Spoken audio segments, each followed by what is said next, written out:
যে ইংল্যান্ডে 17 বছর ছিল সে যদি গুপ্ত না হয়, সে যদি মানে প্রকাশ্য হয় তাহলে আমরা প্রকাশ্য, আর সে যদি গুপ্ত হয় আমরা গুপ্ত।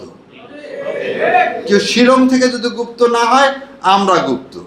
আর হিকমত দিয়ে চলা এটা যদি গুপ্ত বলা হয় তাহলে এর চেয়ে প্রতারণা ওই জুলাই সনের মতো আর কিছু নাই। সরকার যেভাবে চলতেছে পার্লামেন্ট এবং বাইরে 6 মাসও এর আয়ু আছে বলে আমার কাছে মনে হচ্ছে। সো আমরা চাই না উনি পড়ে যে আওয়ামী লীগ এখানে পুনর্বাসিত হোক। আমরা আমাদের সর্বোচ্চ ধৈর্যের পরিচয় দিব, কিন্তু সব ধৈর্যের একটা বাড়িতে রাখা হয়েছিল সেবার রাখা। যে দেশ ছেড়ে চলে গেছে এ দেশকে দেশ মনে করে না, তাকে আমরা আর আসতে দিব না। সে যেখানে মৃত্যুবরণ করার ইচ্ছা প্রকাশ করছে ওই দেশে, ওখানেই মৃত্যুবরণ করুন, আমরা অনেক ভালো আছি। এই তাকে ফিরিয়ে আনার নামে কোনো নতুন করে পুনর্বাসন হবে না। দ্বিতীয় কথা, রাজাকার রাজাকার বলতেছেন, এটা রাজাকার শব্দের অর্থ কোথা থেকে আসছে? হায়দ্রাবাদে সেনাবাহিনীর নাম ছিল রাজাকার। যখন 1948 সালে ভারত হায়দ্রাবাদ আক্রমণ করে, তখন হায়দ্রাবাদের জনগণ তারা রাজাকার ফোর্স গঠন করে ইন্ডিয়ার এই সৈন্যদের বিরুদ্ধে যুদ্ধ করছে। যে হায়দ্রাবাদে স্বাধীনতা রক্ষা করতে চাওয়াটা যদি অন্যায় হয় তাহলে আমি রাজাকার। বাংলাদেশ জামাত ইসলাম রাজাকার। আপনার বাবা মুসলিম লীগ থেকে তো কি তৈরি করছেন? বিএনপি তৈরি করছেন। হামিদা খাদের উকিলপাড়া ইয়া দেখছেন, চৌধুরীরা দেখছেন, খিসিনের চৌধুরীরা, এরা কি মুসলিম লীগ করতো? মুসলিম লীগ এমপি ছিল না? এই যে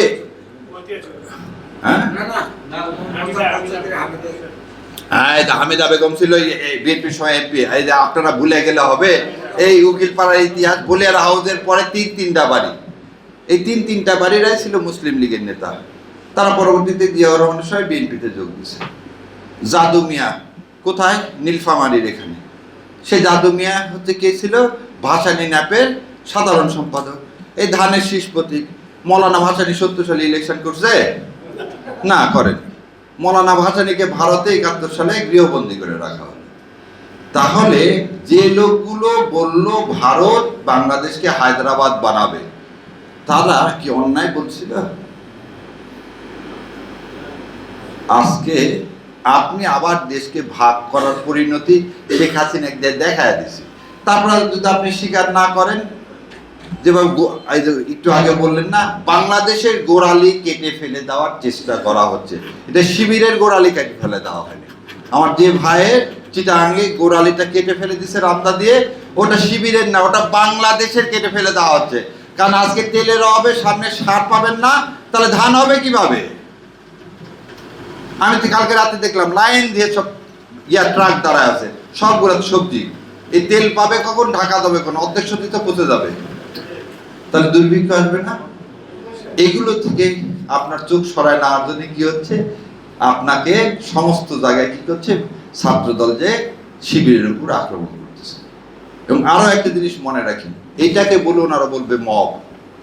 এটাকে বলবে কি? মব। বলবে এক সময় জুলাইতে মব হয়েছিল হাসিনার বিরুদ্ধে। জুলাইতে মব হয়েছিল। প্রথম আলো কিন্তু আজ সকালবেলা দেখলাম এটাকে মব বলেনি, কিন্তু শিবির জামাত ইসলাম যা কিছু করবে সব মব, আর ওনারা যা কিছু করবে সেটা হামলা। এটা হচ্ছে প্রথম ধাপ ফ্যাসিবাদ হয়। আর এই সরকার চীন সব রকম সাহায্য দিতে চায়। এই সরকার চীন থেকে সাহায্য দিতে পারবে না, কারণ সে ভারতের কাছে ওয়াদাবদ্ধ হয়েছে। সো আমার কাছে মনে হচ্ছে না সরকার যেভাবে চলতেছে পার্লামেন্ট এবং বাইরে 6 মাসও এর আয়ু আছে বলে আমার কাছে মনে হচ্ছে। সো আমরা চাই না উনি পড়ে যে আওয়ামী লীগ এখানে পুনর্বাসিত হোক। আমরা আমাদের সর্বোচ্চ ধৈর্যের পরিচয় দিব, কিন্তু সব ধৈর্যের একটা সীমা আছে। সো সেই সীমা যেন বদর পর্যন্ত না যায় সেই দোয়াই আমরা করি। আর যদি গুপ্ত বলা হয়, যে ইংল্যান্ডে 17 বছর ছিল, সে যদি গুপ্ত না হয়, সে যদি মানে প্রকাশ্য হয় তাহলে আমরা প্রকাশ্য, আর সে যদি গুপ্ত হয় আমরা গুপ্ত। কেউ শিরং থেকে যদি গুপ্ত না হয় আমরা গুপ্ত। আর হিকমত দিয়ে চলা, এটা যদি গুপ্ত বলা হয় তাহলে এর চেয়ে আর প্রতারণা ওই জুলাই সনের মতো আর কিছু নাই।